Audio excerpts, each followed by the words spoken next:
Live here from Glens Falls, New York. Tape coverage of the terrific featherweight championship fight between Barry McGuigan and Steve Cruz that took place a month ago. But first, the biggest story in sports this weekend unfolds in a federal district courthouse in Lower Manhattan in New York City. With your expertise on antitrust law, we will keep you up to date here at ABC Sports as to what happens in that case, and we'll be back live to Glens Falls after this. Oakland A's on ABC's Monday Night Baseball.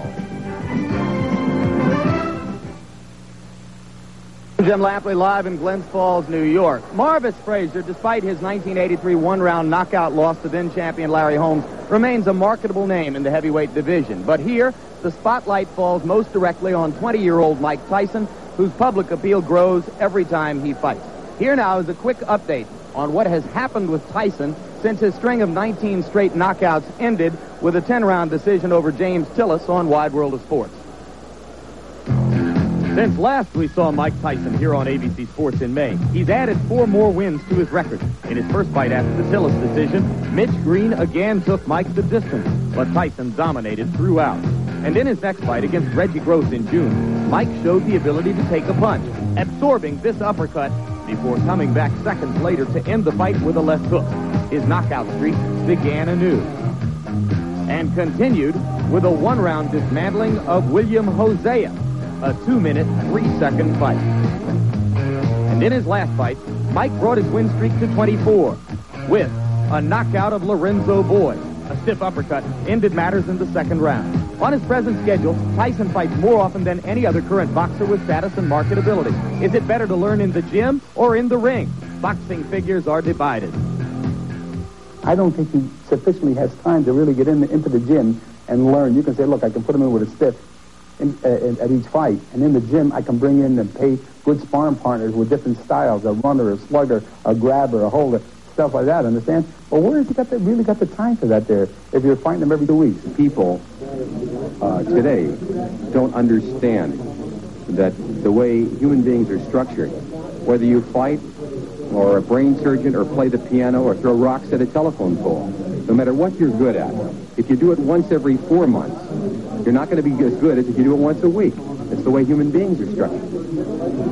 The fighters Jacob refers to include great featherweight champion Willie Pep, who fought 32 times in his first 16 months as a pro.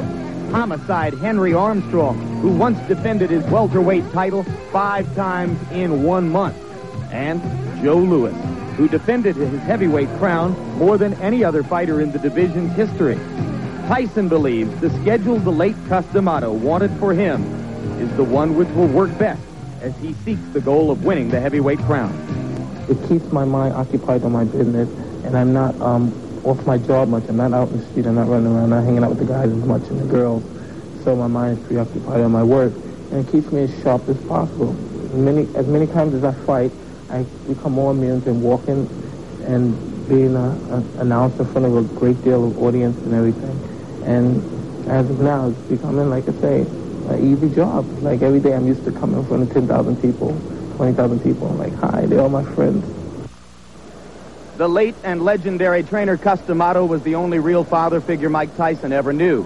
Marvis Frazier's father, ever present in his life, is one of the most famous names in heavyweight boxing. It was called the fight of the century. March 8, 1971, Joe Frazier knocked down Muhammad Ali in the 15th round on his way to a unanimous decision to retain his heavyweight crown. Joe's long since retired and now trains fighters here in his own gym in Philadelphia.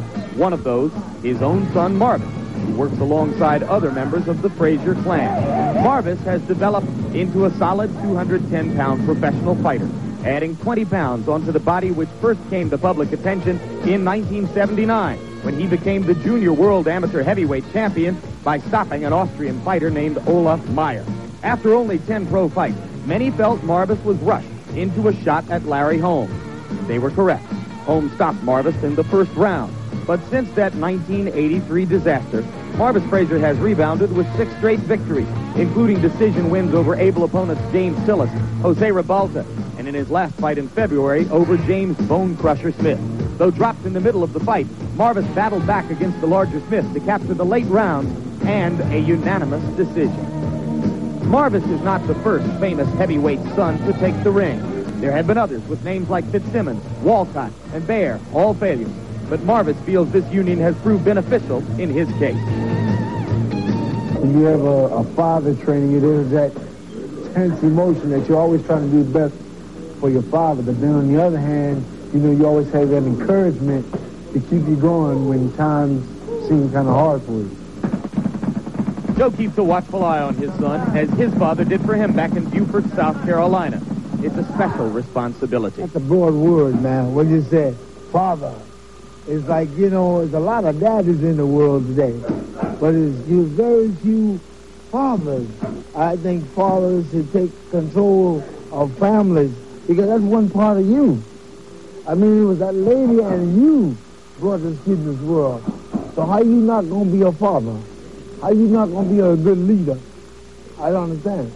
I didn't come from that school.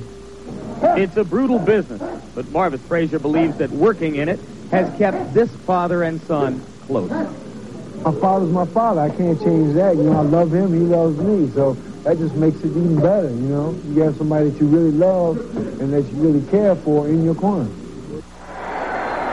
And there is a live look at Marvis Frazier, who has just entered the ring here in the Glens Falls Civic Center. The record 16-1 with 7 knockouts. There are the vital statistics on the young man who is attempting to continue his father's legacy in the sport. Now entering the ring, the local favorite, trains and lives in Catskill, New York, has fought so many of his bouts here in the Albany, Troy, New York area. Mike Tyson entering as the warrior, the characteristic no socks, no robe look. We'll be back to begin this fight after these messages. Almonds. These are some of the... Back live in the Glens Falls Civic Center, Jim Lampley, and now I'm joined by our ABC Sports boxing expert, Alex Wallow. Alex, how do you see the fight?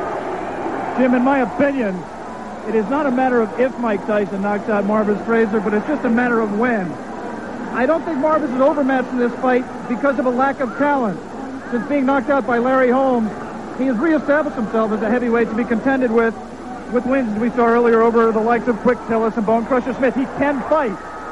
The reason I and a lot of other people don't think he can win against Tyson is the fact that his style is made to order for Mike. Like his father, Marvis relies on pressure and stamina and intensity to beat an opponent, but that aggressiveness is just perfect for a bomber like Mike Tyson. Remember, as great as Joe Frazier was, when he faced a tremendous power man like George Foreman, he got bounced around the ring like a rubber ball. His pressure style was suicidal against Foreman, and I think that's the case here today with Marvis and Mike Tyson. As an amateur, Marvis did show ability as a boxer, and he does have that tremendous heart of a Frazier. And there are people who think that if Marvis can move and survive the early rounds, Mike Tyson will get tired and frustrated as he did against Quick Tillis. But Tyson is now confident in his ability to go 10 rounds when he saw against Mitch Keenan. I don't see that as a problem. All right, very quickly, let's look at the tail of the tape. You will see that Frazier has a reach advantage of about 6 inches, which will probably be nullified if he comes forward toward Tyson, as we expect him to do. Round 1 is about to begin. The referee is Joe Cortez.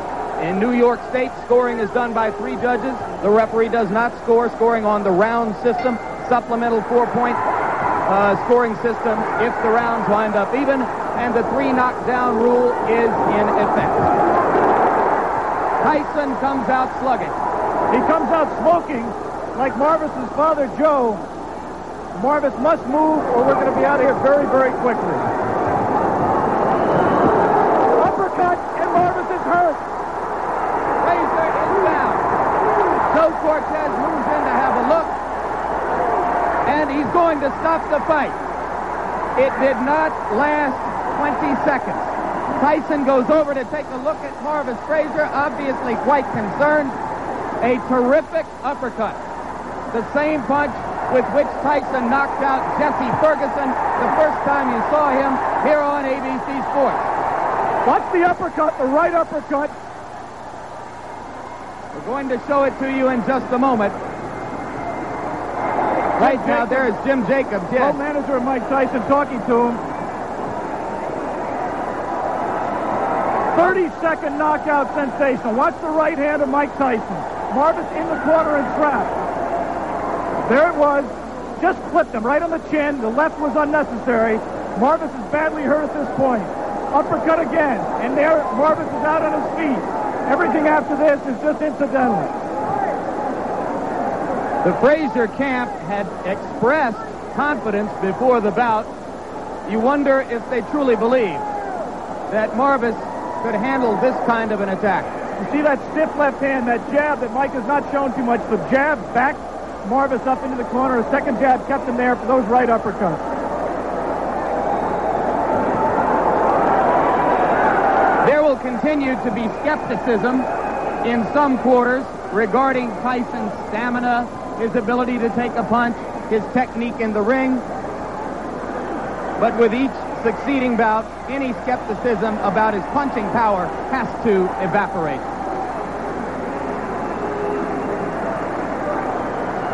And the good news is I believe Marvis Frazier is standing up.